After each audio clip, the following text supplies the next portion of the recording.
We will hear argument this morning in case 2512. Grievances we could go into with this system. I think we could be here for hours. National Collegiate Athletic Association. I think we have some proof, even a few years into NIL now, that people care about the logo. There are too many people in power who have no desire to give up that power. The NCAA's ever-shifting decisions, not stable decisions. Does the concept of amateurism in college athletics even matter anymore? They've capped it again without any sort of collective bargaining. We'll finish with our unilateral decision.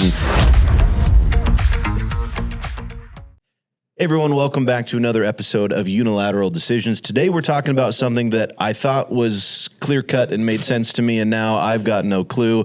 It's come back up for Alabama's basketball coach talking in a viral clip after a post-game interview, but we're talking NCAA eligibility. What even is NCAA eligibility these days? Big question. But to kind of go back on why this is resurfacing and why around the NCAA tournament this matters, you know, Nate Oats at Alabama came on after their loss and basically said, well, we wouldn't have been in this position if we had Charles Bediako. And it's like, right, the guy that played professional basketball that you thought was going to be on your roster. How does that even become a conversation? Like, how did we get here? How did we get here in the last 6 months that one of the lightning rod talking points after an NCAA tournament game was we would have been in a lot better position if that pro was on our team? Like, what? I think a lot of it is just kind of what led to this whole conversation in the first place, which is just a lot of inconsistency. Because, you know, when, you know, Coach Oats was talking about this, he also referred to James Nandi, who got to play at Baylor and didn't take a lawsuit like it took with Bediako. It didn't take anything else. It took, you know, just filing for an NCAA waiver. And, you know, Nandi was in a similar situation. I don't think he had played in the G League, but he had signed a contract with the G League. And he'd gone through the draft. He did all these things. And the NCAA said that's totally fine. And you also have a ton of, you know, professionals, and call them what they are. There are professionals playing in Europe who are able to come over and play college sports now.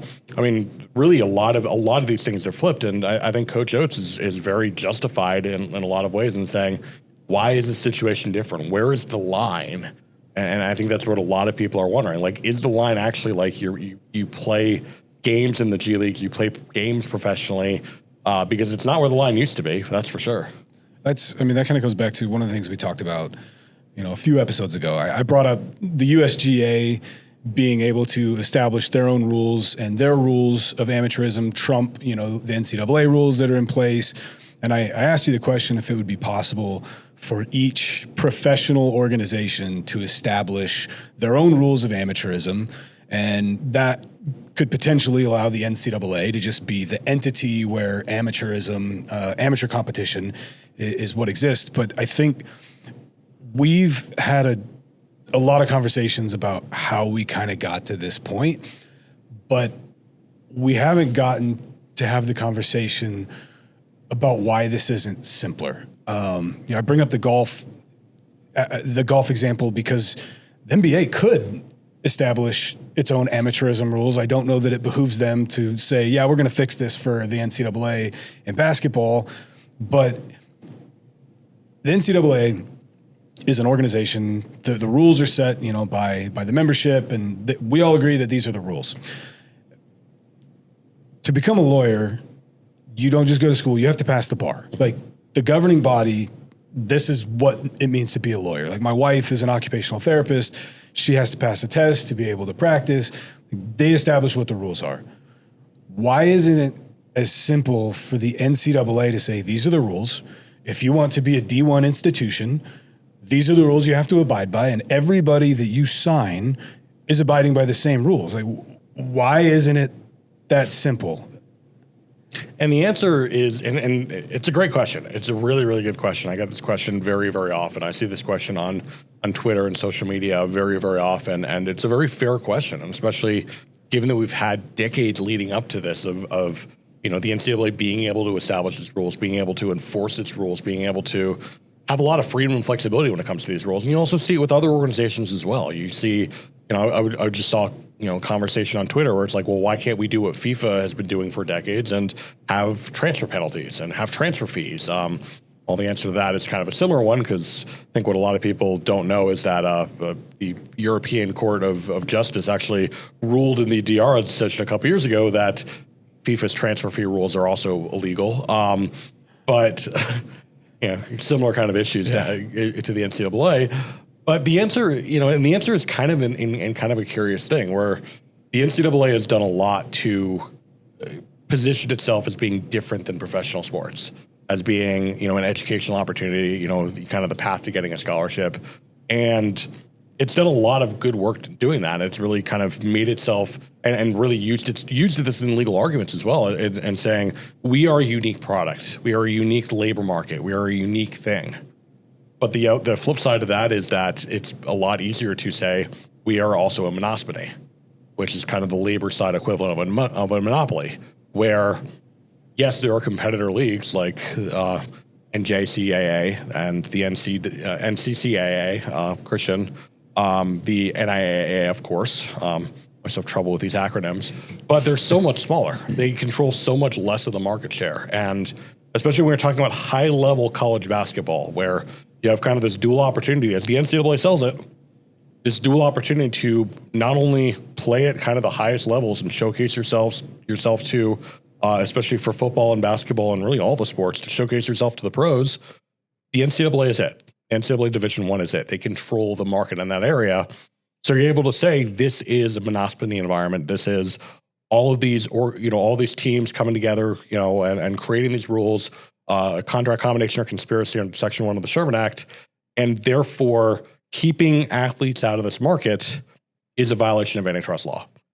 Where these rules that, yes, they are playing rules, they're eligibility rules, and for a long time, courts saw this as, well, they're just eligibility rules, they're true eligibility rules. Now, and especially now that we have, these rules coming at the cost of millions of dollars for some players, where players, not being allowed to this extra year of eligibility is costing them a significant amount of money, that's when these rules become illegal. That's when these rules become problematic. And yeah, we have similar situations with taking the bar. That costs lawyers millions of dollars if they don't pass the bar, or if they for some reason don't get approved to practice. But that's sanctioned by the Supreme Courts of the states. The licensing board for your wife, I don't know the exact situation, but a lot of these licensing boards are sanctioned by the states, or they have competitors where if you don't meet the standards for this licensing board, you can go to a different one. It's not keeping you out of the market, or it's just not a situation where they control enough of the market. I have so many questions based off everything you said. But first, I've never even heard the word monospony before. That's a new word for me. Not gonna lie. But playing college sports isn't necessarily a right. So if you have the athletic ability, because they can make millions of dollars outside of the NCAA. If you are good enough to play in the G League, that's exposure to the NBA. That's an option for you. I go back to the golf example. You don't have to go to college to play in the PGA Tour. There's still more to explain. And that's potentially the next frontier. I think we're starting to see, and Darren Heitner, he's a sports, college sports attorney. He's very vocal in this space. He has, thought quite a bit that, allowing James Nandi in, he kind of takes this kind of 3D chess kind of approach, or kind of thinks about it and says, well, maybe this is the NCAA trying to position themselves as being a competitor to the G League, which sounds counterintuitive when you think about we want to be able to control the market. From a business perspective, we want to do that. But also, if you have basketball players, filing these eligibility lawsuits, you can say, well, there are competitors here. We don't control the entire market. You can go to the G League. Maybe there's some truth to that, but it's not the case in football. We don't really have the equivalent in football. I mean, maybe the USL, but it's not the same thing. And also, again, the NCAA has just positioned itself as being, it's not the same as the pros. It's this different environment. It's this unique environment, and one where you can get a degree as part of the thing. And I will say, with the golf example, golf is quite a bit different, because golf is a single entity. It's one organization, and they don't control enough of the market to be considered a monopoly under Section 2, and they don't have that contract combination or conspiracy that kind of implicates them under Section 1, where if you have multiple parties who are agreeing to these restrictive rules together, that's a lot different than one kind of organization coming in and saying, these are the rules. Is it the NCAA's fault that there's not an alternative for football? It's not. It's not, but that's the reality that they live in. That's kind of what they've kind of, well, you know, I won't say that it's what they've created, but it's what they've been able to do. I mean, it's not their fault in kind of from the perspective of, you know, there just hasn't been any competitors who have been strong enough to kind of get there, but it's also just, again, the reality that they live in. It's the market that they have. And, you know, when we're talking about Section 1, it's not like an intent requirement, like monopoly power for Section 2. There is some measure of intent. There's some measure of kind of, you're actually using this monopoly power that's required. Section 1 is not necessarily the case. If you have these restrictive covenants, if you have these kind of contract combinations and conspiracies that unreasonably restrain trade in an economic market, which this is very much an economic labor market now, that's where antitrust problems become really evident. That's kind of my question. Like, if it's being looked at as a monopoly, is that taken into consideration when you're looking at the NCAA? Like, because there's not an option, like there's not another option. So when you're evaluating the landscape, is that being held against the NCAA, even though it's not its fault? That's basically what you're saying? Well, it's kind of the same thing when you see mergers. I mean, when you see like, obviously it fell through, but here in Boise, the Albertsons and Kroger merger was a big deal, and wasn't necessarily their fault that there weren't, a lot of competitors there, but it still fell through because because all these different states and the FTC started looking at it and saying, hey, maybe you're going to be controlling too much of the market. Maybe this is a problem. Maybe this is a big deal. And yes, grocery stores, there's much lower barrier to entry than, starting college sports leagues, but still it was a big issue. And in fact, that's why you see, and this came up in the Kroger and Albertsons deal as well. It comes up in these mergers all the time, divestment, where it's like, we're going to create competitors for ourselves, where I'm not suggesting that the NCAA should do this or that they even will do this, but maybe they can create competitors for themselves. But, maybe that gets into the long rumored Power 2 breakaway, where now you have the Power 2 competing against, the rest of college Division I college sports. But, is that even actually competition? Is that still even the same market? I mean, that's where all these things get really complicated. So I want to make sure a couple more things on the component about conspiring and multiple entities. Who in this equation is seen as the multiple entities? The different schools. Okay. So you have 120 plus schools that are all coming together as part of Division I NCAA. And, it's tempting to think about it as like, okay, well, it's one entity. It's the NCAA. It's Division I NCAA. But the NCAA is at its root a conglomerate of all these different schools. And the different schools vote and they come together and they create, again, these contracts, combinations, and conspiracies. And conspiracy is a nasty word, but it really just means like contracts and combinations. It really just means you're coming together to create these restrictive covenants that impact this labor market. And yeah, it is a school. And it's the same thing. And you look at it like you look at the NFL, for example. The NFL is not one entity. I mean, they like to think they are. They have made that legal argument. It went to the Supreme Court in 2010 in American Needle. But the Supreme Court said, no, you're not really one entity for the purpose of antitrust law. You're actually 32 different entities that come together and create this kind of essentially a trade association. So one other element about, is the fact that schools clearly want to employ, hire, whatever, bring on this athlete they want to roster a specific athlete. Is that the justification enough to say that an eligibility rule is going to restrict that? Like if Nate Oats wants Charles Bediako on his roster, is that fact alone enough to say, that we've got to review this and we've got to see is it just the eligibility thing that's keeping that from happening? And is that justifiable? Like, because I look at, we talk about, the different pro leagues, and obviously there's the collective bargaining element to that. So I'm curious where like that line is drawn versus other things where if the pro leagues, there's, if you're going to sign a vet, their salary is going to be pretty high. just based on their experience, their tenure, how long they've been there. There's reasons to have rookies on your team because of the salary cap hit that they take because they have a smaller salary. That's all been collectively bargained.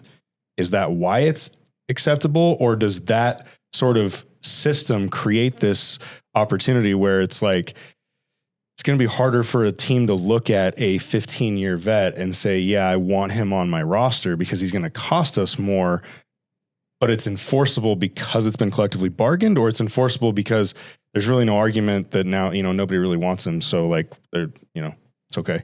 It's enforceable because it's collectively bargained. That's a big part of it. And there are a lot of different nuances to that. Like, for example, it's not enough to simply say, well, someone wants him. So, Nate Oats wants Charles Bediako. So therefore it's an unreasonable restriction on this labor market. There's a lot more that kind of goes into it to determine, because the Sherman Act only bars unreasonable restrictions of trade. And whether or not eligibility rules are unreasonable is still a matter of debate. We've had 70 plus lawsuits over eligibility over the past year or so, but we've also had a lot of them go very, very differently just in terms of the way that these judges are handling it, and whether they feel like it's unreasonable, whether they feel like it's even subject to the Sherman Act in the first place. I mean, there's some judges who are going back to, pre-Alston precedent and saying, these are not commercial restrictions. These are just true eligibility rules. And similar to what you're just saying, Joe, again, these aren't really economic decisions, but for the pros, it has been long established that these restrictions are absolutely antitrust questions. You go back to age rules, for example, in the NFL, where we think about the fact that the NFL, they require you to be 3 years out of high school to be able to play in the NFL, to be able to be drafted, and we think about that as set in stone. And we think about it set in stone in large part because of the Claret decision back in 2004, where the Second Circuit ruled, well, it's part of the collective bargaining agreement, therefore it's valid. But what people forget about the Claret decision, or don't know about the Claret decision, is that Claret actually won at the district court. He actually got an injunction that forced the NFL to enter him into the NFL draft. The NFL very quickly appealed. The Second Circuit very quickly reversed. But there was a period of more than a few weeks where Maurice Claret was eligible as a true sophomore, had just finishing his true sophomore year, which is 2 years out of high school, to play in the NFL. And it's the exact same reasons why we're seeing kind of the breakdown of eligibility rules now, where this was a rule that was come together by the 32 teams that restricts an athlete's ability to enter a very lucrative economic market. Talking a lot of high level stuff. I'm going to try to dumb it down to the real basics. So when we're talking eligibility, back in my day, which was only a couple years ago, but seems like decades ago, the common belief was once you graduate high school and you become eligible for NCAA sports, you essentially had 6 years to play 4 seasons, whether that's a gray shirt followed by a red shirt. That was the base level. And obviously there's more nuance to it. There were things that you could do to extend that. One of them, religious exemptions. When we talk about BYU, the running joke was you're going to go play a bunch of grown adults that have families at home because of the religious exemption. Outside of the religious exemption, how were certain NCAA athletes able to play longer than that 4 years in the past? Yeah, so medical hardships, right? So some of the hardship waivers we talk about, medical or family situations, there weren't a ton of big broad umbrellas that they could fit under, but does it qualify for a hardship? Medical is going to be the one that you see most common. There could be instances where you were mistreated, where potentially somebody would rule in your favor on that. But yeah, for the most part, it was a 5-year clock where you could play 4 seasons of competition, and those seasons of competition were defined a little bit differently for every sport as far as the number of competitions that you could play before you lost your ability to redshirt, and medical redshirts come into effect there as well, where some of them don't necessarily require the same level of appeal if you meet some of these standards. But the hardship component really is medical, mistreatment, extenuating family circumstances, just some of those kind of basic things. But the crux of the issue is that it was always one party who was deciding. And I know Sam has talked about that before, and we'll talk about it again, that the NCAA was the body that decided the rule, the body that decided what the hardships were, and the body that decided if your hardship qualified for a waiver. And I think that's what, has really been drawn into question. So you have the NCAA acting as judge, jury, and executioner for a long time. Why did that change? Why is that no longer the case, Sam? Because of Diego Pavia. Diego Pavia, of course, the now ex-Vanderbilt quarterback, though I guess that maybe somewhat, no, he's definitely ex-Vanderbilt quarterback at this point. Gotta be. He corrected me on Twitter about that, actually, so I know that for sure. Not really a correction, but he's during the appeal of his case, his lawyer said something kind of curious about if you rule that our case is moot, we're just going to be back in front of the district court seeking another injunction. I'm like, I mean, he's going to be looking for another year of eligibility, and people ran with it, and he responded like, nope, I'm definitely not. This is all cap, as he said. I'm like, okay, well. And then we found out a few weeks later that he's adding more plaintiffs to the lawsuit, and that's why they're looking for another injunction. But whatever, that's a whole tangent. But yeah, it's all about Diego Pavia. It's all because kind of in the backlash, or not really the backlash, but the ripple effects of the state of Ohio transfer portal decision that we've talked about, and the Tennessee decision that allowed for, or that really kind of barred the NCAA from enforcing the rules regarding pre-enrollment NIL negotiation. The ripple effects of that were essentially Diego Pavia and Ryan Doughton, his attorney, saying maybe we can get another year out of this, because we're in a situation where Pavia had played 2 years at junior college at New Mexico Military Academy, then played 2 years at New Mexico State, which is a Division I school, and then 1 year at Vanderbilt, and including a redshirt year in there as well. And you look at the kind of those, or COVID year, never had a redshirt year, which became a thing.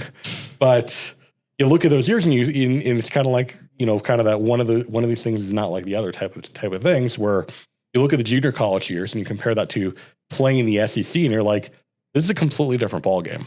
This is a completely different thing. And we can make the argument based on what we just talked about that the NCAA already has all these exceptions for, not counting certain years towards your 5-year clock. Why are we counting junior college the same as a Division I year, as a year in the SEC?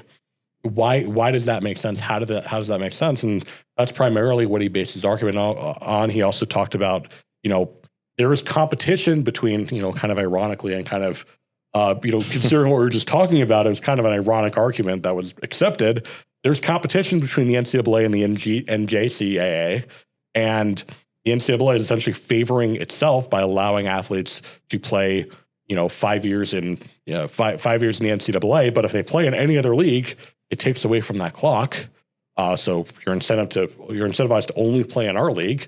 Was able to make that argument. That argument was accepted, and Judge Campbell of the Middle District of Tennessee said, "Yeah, no, this makes sense. We're going to grant an injunction. We're going to give you the ability to play next year." And that was that. And from there, the world kind of went crazy a little bit, because you instantly had people like Darren Heitner, on Twitter saying, well, clearly now that this is open, the NCAA is going to have to make it available for everyone. You had athletes popping into, if they were coming to my DMs, and a lot of athletes have contacted me saying, how can I get my extra year? I'm sure people who actually have power in this space are getting a lot more DMs than I was. But yeah, you just had so much confusion. You had so much kind of like, well, does this Pavia thing apply to me as well? And that led to more lawsuits. It led to the NCAA trying to kind of cut off this litigation by issuing the Pavia waiver, which, oh my goodness, that backfired so spectacularly if you look back on it. Because the Pavia waiver was, we're going to take everyone who's in Diego Pavia's situation, which is to say, they played in a non-NCAA league prior to entering the NCAA. We're going to give them an extra year while we appeal the Pavia decision and try to see this play out. But it backfired in a big way, because one, it led to a lot of confusion where players like Jed Elad and Nizar Fakurian and Jamori Robinson and Cortez Bram and Tau Martinson, they all said, well, we should be able to get this as well, even though our 5-year clock expired, and the NCAA didn't really make that clear. There's testimony from Greg Schiano in the Jed Elad case that said, we thought Jed Elad was good, but he had played a redshirt year. Diego Pavia hadn't played a redshirt year. And apparently, as they learned in March, after Jed Elad was already on campus, the Pavia waiver only applied to players who had not exhausted their 5-year clocks, that only had, one of their 4 seasons in junior college, but were still within their 5-year clock. So if they redshirted, they didn't get that extra year, but they didn't know that. So that led to more lawsuits. The guys I just mentioned won their lawsuits, would led to even more confusion and more lawsuits. And it just kind of spiraled from there, and players just kept pushing the boundaries, where you saw wins based on, junior college. All of a sudden it's like, okay, well, NCAA, that should count. That shouldn't count as well. Division II, that shouldn't count as well. Then of course leading to pro players as well. So just a huge spiral effect, and a huge just like continually pushing the boundaries for over the course of a year plus. I mean, this one's a new challenge, and I understand that. But some of the other waivers we've seen, like the ones Mike was talking about, in college basketball, that seemed to just be exploiting a loophole. And somebody finally exploited it. I know the Pavia situation is a new challenge, but would there be any benefit? And I think I know the answer to this question, but I want to ask it anyway. Would there be any benefit? Because the rules were written for previous iterations of college athletics. These are not modernized eligibility rules. Is there any benefit to the NCAA scrapping their eligibility rules, re-establishing what it means to be a collegiate athlete, and these are the eligibility requirements across the board? Is that just going to get challenged again, or does it need to be collectively bargained? What's the way out of where we're at right now? See, it's funny because you asked a different question than what you could have asked, because you asked, is that going to get challenged again? And the answer is yes, of course. But like I said before, the Sherman Act only restricts unreasonable restraints of trade. I am of the belief, and I could be wrong on this because we don't know anything right now. I'm sitting here as a legal expert on in this space, and someone who's currently writing a law review article on eligibility rules, and I can't tell you whether this is actually going to be the case or not, because judges have just been so incredibly inconsistent about this, and they're also unsure what the rules are. I feel, but a lot of them have been crying out and saying, just do it based on academics. Just do it based on your academic status, because there's still a distinguishing product here. And this goes to language in the Elson decision, where, yes, the NCAA lost 9-0, but there's language in that decision that basically says, at least in some part, there is a unique product here. There's a unique product that's worth preserving here that is, kind of this college sports, this that is distinguished from professional sports, and doing it where it's like, well, you can get, you have 5 years to complete your undergraduate degree, and you can get a master's degree on top of that for 1 year or something like that. I'm just spitballing out there. That might be more defensible, and I'm throwing in the might there, but that might be more defensible than saying you get a certain amount of years, because when you're talking about a certain amount of years, well, there are reasons, like I'm speaking as a professor here, there are sometimes reasons why students need to take more than 4 years or 5 years to complete a degree. There are things that happen, there are all these hardships that can happen, and the NCAA has tried to do that with their hardship waivers, but Mike, you really kind of talked a lot about this. There's so much inconsistency with the way the NCAA operates, and that is where that has left plaintiffs and judges the opportunity to pick holes at it and kind of tear at those holes quite a bit, because the NCAA left those holes there. And if they cleaned it up, and this goes to the original Furkurian decision, where Judge Connolly of the Western District of Wisconsin, the reason why he gave Furkurian the injunction, and it was eventually overturned, but I think his language was spot on. The NCAA needs to have meaningful exceptions. It's not just exceptions that are sometimes applied, are not that are kind of inconsistent even in the kind of the policy lens.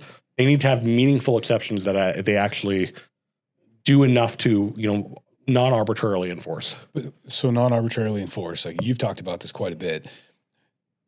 If the NCAA established a third-party review and they're going to establish their consistency, and does that give, I mean, it takes some of the ire away from the NCAA because they're not the ones making the decision, but does it give people less of a leg to stand on in challenging this legally if they were to establish a third-party review opportunity? Potentially. It would really depend on how it's set up. It would really depend on how meaningful it actually is. If it's something that's created through, we come back to this a lot, but if it's something that's created through a collectively bargained environment, then absolutely. If it's something where, both a hypothetical union and the league have the opportunity to come together to choose the arbitrators for this, then absolutely. If it's something where it's just going to be the NCAA, but with a different cloak, like let's face it, the College Sports Commission is in a lot of ways the NCAA, just with a different cloak. I guess it's a little different because it's only controlled by the Power Four instead of having the rest of it involved. But once again, we come back to collective bargaining. We do. Okay. We do. Eligibility. Initially viewed as being about fairness for all these member institutions. Now looking at it as limiting earning potential for student athletes. So which is it and what should it be? We've talked a lot before about the economic realities of college sports changing rapidly. And I think that is really at the heart of this conversation as well, is that, I think for a long time, the eligibility rules were in place to promote fairness in terms of competition and in terms of, just an expectation, even for the consumer. Like, well, everybody knows what this is now. You know what college sports is. And you talked about it with, BYU and some of the other schools that were more apt to have players who had a religious exemption. That was always kind of a source of confusion, for a long time. It's like, how is he 27? Like, how is he still in college? And it did promote confusion. And I think that we've entered a stage where no one even knows anymore. And so I think, fairness in competition, fairness to the consumer, fairness to the people building rosters, and also fairness to the next generation who is always coming through with an opportunity. Because as we talked about before, even now in the economic reality where there's a ton of money at play for some, there is not a ton of money at play for most. And the benefit of coming and playing college sports and getting that opportunity is less economically driven. And there's still great benefits to be derived from that. And so the opportunity for high school athletes to, mature into that, for middle school and younger athletes to aspire to that, there is a lot of kind of fairness. The fairness goes out the window in the way that it's been adjudicated, like you've brought up. And so, there's a ton of reasons to have eligibility standards. We're just in an entirely new market where we have to say what's fair and what's fair to who. It didn't used to be as big of a concern that the rules were fair to the athletes that were in the system because there wasn't enough economic harm to them to really be concerned about it. What did I miss? Not much. Nothing. Honestly, I think you hit the nail on the head because this is now a economic right. Like you could say there's no right to play college sports, and I think a lot of courts would agree with you. But under antitrust law, there are economic rights to being allowed into labor markets, and to not have those labor markets institute, through contracts, combinations, and conspiracies that unreasonably restrain trade, that institute unreasonable barriers to entry into those labor markets. And I look at, this is a lawsuit that was just filed last week. A case involving a defensive lineman at Cal, and he suffered. He redshirted for a year in 2021 when he was at Notre Dame, and he then during spring ball in spring of 2022 he tore his ACL, and he was out for the year, or at least he thought he was out for the year until in late November in a 44-0 game against Boston College, his coaches said, "Why don't you go out there for a few plays?" And then a few years later, the NCAA said, "Well, you were out there for a few plays during 2022. Clearly, you were that can't be a medical hardship year." And just a few garbage time plays. And this gets to the whole inconsistency, and it gets to the whole, like, you just had the, another case, this one was decided last week, involving a Purdue offensive lineman. The judge, even while ruling in favor of the NCAA, even while saying, we're bound by this new Foucaultian precedent that requires, and by the way, did not rule in favor of the NCAA in terms of, like, the eligibility rules are legal, but in terms of they just didn't give enough evidence to show us that they're legal at this stage. The judge spent some time, there's about a page at the end of it, a page concluding paragraph saying it's really understandable why these eligibility lawsuits are happening, because nobody really has the answers anymore. And it's not just courts, tearing holes in this fabric. It's also the NCAA tearing holes in this fabric, because they're allowing through the institution of these exemptions, guys like James Nandi and guys like Monte Harrison at Arkansas, who, played professional baseball, played in major leagues, and is now able to be a 30-year-old freshman at Arkansas. And the NCAA on its own is creating a lot of these holes here. And that is what is really kind of implicating a lot of these economic rights and making it a lot more justifiable for these athletes to kind of throw their hands up in the air and say, well, he's getting it, why can't I as well? To Mike's point, I'm curious your perspective. When we talk about all this stuff, it benefits these individual student athletes. It behooves them to stick around and have more eligibility. As far as eligibility limits are concerned, who benefits the most? Is it the next generation of student athletes that may lose out on opportunities if we're keeping people longer? Is it the member institutions? Where does the benefit lie in maintaining some sort of limit to eligibility? So the NCAA has argued extensively in these cases that eligibility rules are there to protect the next generation. And I think there's a lot of value in that. I think there's a lot of truth in that. I think there are ways that the NCAA, itself kind of contradicts that, which is definitely a sore spot for judges and plaintiffs in these cases. I'm not discounting that at all. And it is huge for the next generation, because, like, if you look at the NFL, for example, I mean, imagine if the NFL had kind of the similar things where you had to kind of cycle out, cycle out players, players would graduate and more players would get opportunities to play in the NFL. Like, rosters are small. You don't get the opportunity, oftentimes not because you're not good enough, but because there just aren't enough roster spots. And the same would absolutely be true in college sports if you had 20-year clocks like you do in the NFL.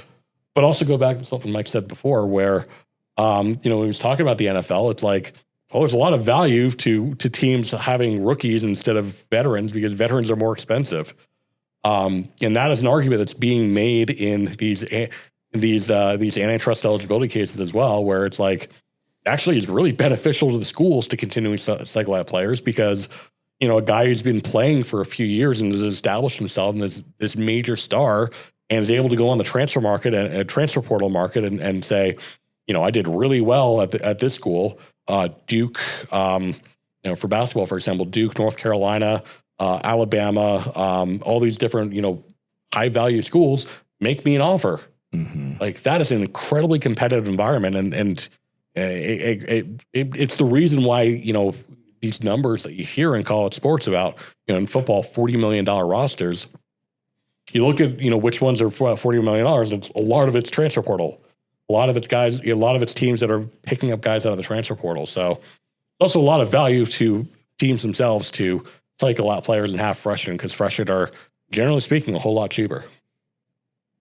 I think eligibility rules keep college sports non-professional. Like the example you were talking about with, flipping the NFL versus, college. If there was only 5 years of eligibility in the NFL, it's like, that's to me what keeps college sports non-professional. You know what you're getting in junior high, you know what you're getting in high school, you know what you're getting in college, and then you become a professional and you can play as long as a team thinks you have value to keep you on the roster. Yeah, that's true. I want to dive into what you brought up about the academic component, and that might be justifiable. And I understand the caveat that we don't know for sure, but it might be. Light is carrying a lot of water there.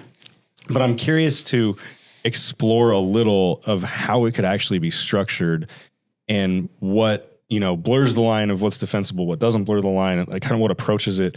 As you were talking, where my brain was going was, can schools decide, or can it be decided at the NCAA level among the schools that, now that we're talking about the economic value of this, we've had the scholarships before, obviously, and now there's direct payments from schools to athletes. Can it be set up to where, a university is only going to pay someone for being on their roster, whether that be through a scholarship or through direct payments, for 6 years or whatever? Like, you can only receive benefits from these institutions in exchange for playing sports for 6 academic years or whatever. And it's like, that's the clock toward your, earning your degree. That's why we're doing it. We're paying you for the opportunity. But like, it's not that it's the payment first, right? It's academic first. We understand there is an economic component to this. There's a lot of value. We're going to pay you for your time and your effort and your energy and everything you bring to us. But, we as a group have decided that like, we're only going to pay athletes for them doing this for us for 6 years because, and that could be if you're, 4 years at Oregon and 2 years at Oregon State. It's like, well, Fresno State can't pay you for the 7th year because you've already taken benefits from a group, an institution in this group for 6 years. That sounds like conspiring.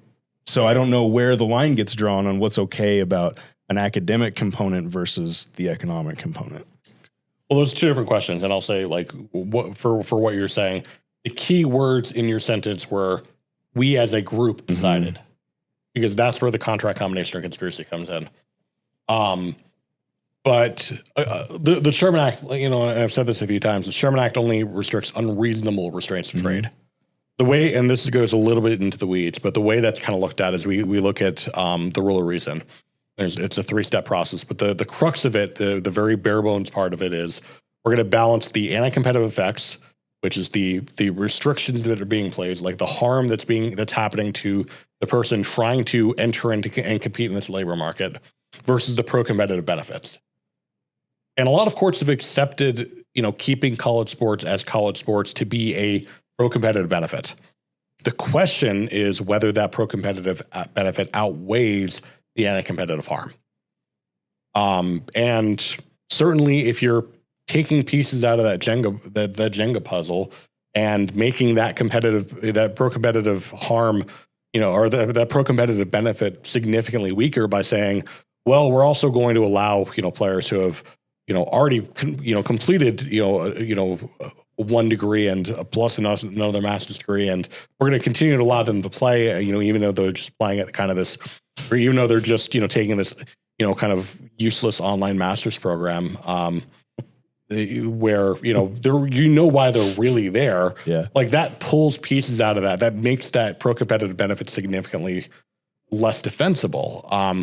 But if you do more to kind of strengthen that pro-competitive benefit, you actually kind of bulwark it to make the academics so much more impactful. That's where we get into that might be defensible. That's where courts have said, in some of these cases, that might be defensible. So it's more about that than it is about, if you have this limit, regardless of what the limit is, regardless of where the limit is, that is anti-competitive harm right there. Mm-hmm. Like, you can argue, you could say that, a 20-year clock and having a 20-year limit here is anti-competitive harm, because it is. It literally is. That doesn't mean it's unreasonable, though, when you talk about balancing the anti-competitive harms versus the pro-competitive benefits. So I'm probably not using the right language here, but I'm curious, is it possible for the college sports enterprise to position itself and to take steps to where, even though it is a labor market and it does have these economic realities, that is not what it is first and foremost? Can they take steps to where they make decisions that allow, right now it's like win at all costs. And winning at all costs means building the right roster and paying the right amount of money and doing these sorts of things. If that is no longer, from an institutional standpoint, the driving force, and it's like, we we acknowledge that there's an economic component to this, and we acknowledge that winning is awesome. But we also acknowledge that us being a college sports industry is the most important thing. And so the most important thing to us is that people can age out, you get your degree, the next person gets to get their degree. And so can it be both? I don't know how. Yeah, okay. At this point, I just don't know how you practically do that in a way that you're actually able to convince a judge that you've actually done it, where it's not like, just putting a coat of paint over the same thing. That might be a thing where if we do have the Power 2 or Power 4 breakaway, and we have this new lower division, they're able to say, we're more like the NCAA back in, back in the early 80s and Miles 70s Brand and era. What's that? Miles Brand era. Yeah, we're more like that than we are, like them. Maybe that's able to do it. Like there, and I think it's the same for employment. Like I think there is a line here of, in terms of sports, in terms of where you are kind of on the spectrum of, the spectrum between, name a really small liberal arts college in Division III and Alabama.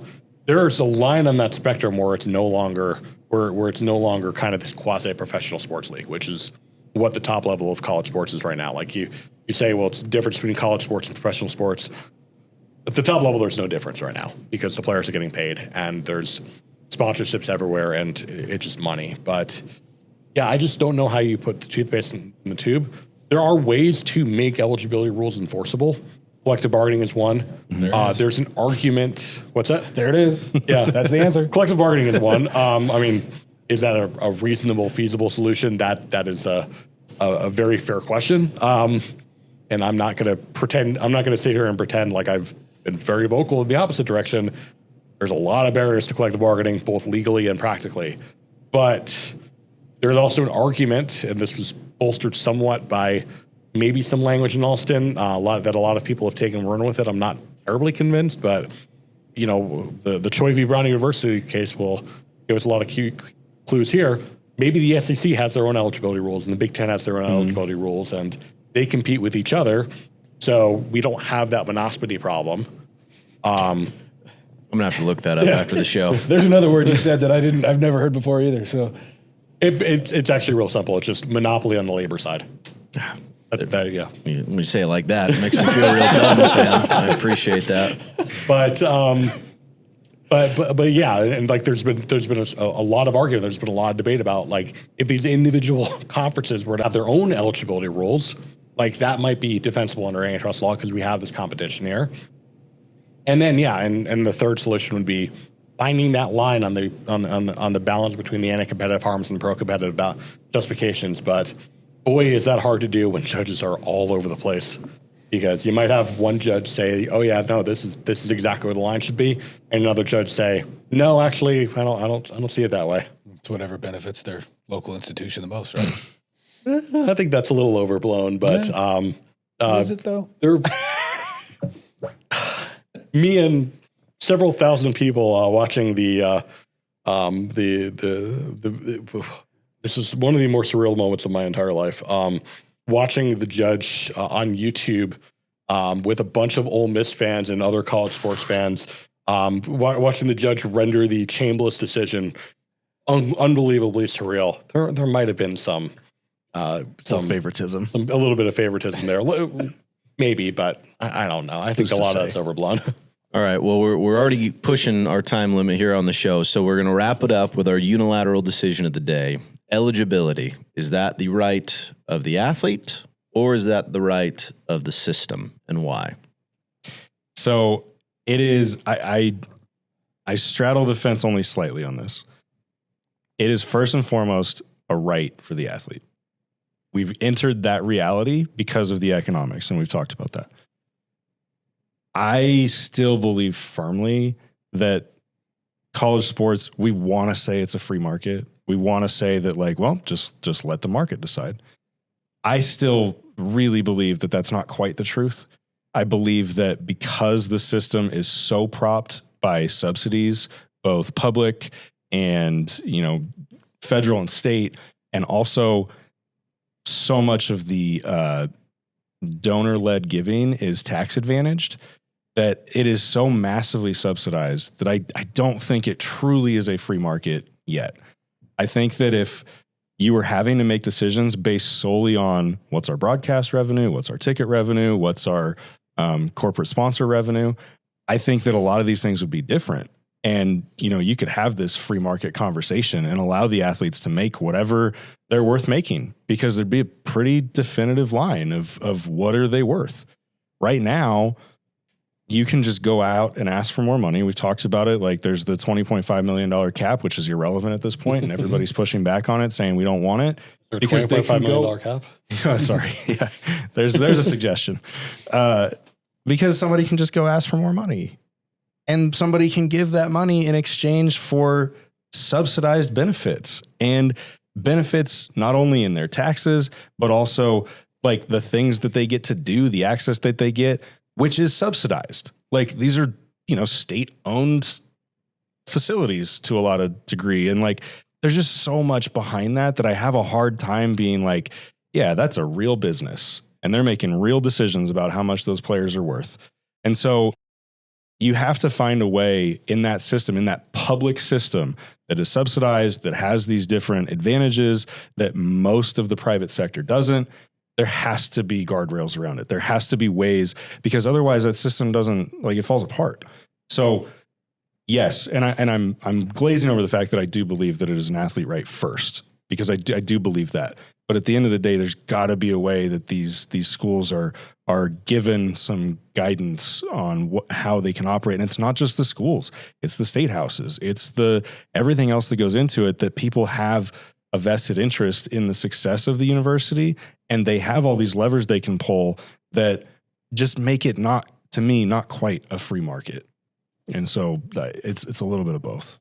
You left out one of the stakeholders there, and one that really has a very strong vested interest in seeing kind of clarity on these eligibility rules.